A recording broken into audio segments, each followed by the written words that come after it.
अस्सलाम वालेकुम। मैंने इससे पूछा मस्जिद क्यों नहीं जाते। बोला मेरे लिए हिदायत की दुआ फरमाएं। मैंने कहा ठीक है, तो कल काम पर मत जाना। बोला क्यों? मैंने कहा मैं तुम्हारे रिज़्क के लिए भी दुआ कर दूंगा। इस दूसरी बात का वो कायल नहीं हुआ, पहली बात का वो मुझे कायल करता रहा। 10 मुलाजिम भी घर को इस तरह नहीं चला सकते जिस तरह एक माँ या बीवी चलाती है।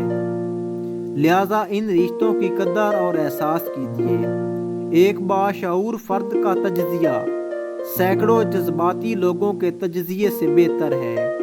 दौलतमंद की आजिज़ी, जवानी की तौबा, गरीब की सखावत और गुनाहगार की तौबा अल्लाह पाक को बहुत पसंद है। अलमिया ये है कि हम गलत काम को गलत तो समझते हैं लेकिन छोड़ते नहीं। कुछ लोगों को पछतावा भी नहीं होता। हम सोचते रहते हैं कि शायद किसी वक्त इन्हें एहसास होगा अपने मनफी रवैयों का, लेकिन ऐसा नहीं होता। ये पछतावा भी ज़र्फ वालों के लिए होता है। मुलाजमतें भी इन्हीं के हिस्से आती हैं। बेहिस लोगों के पास हमेशा सिर्फ अपना आप होता है। मैं सबसे बेहतर हूँ, सब मुझसे बेहतर हैं, लफ्ज़ों का छोटा सा हेर फेर और तकब्बर आजिज़ी में बदल गया। इसी तरह अपने तकब्बर को आजिज़ी में बदले। और आखिर में ढेरों खुशियों के साथ अल्लाह पाक आप सबको सलामत रखे।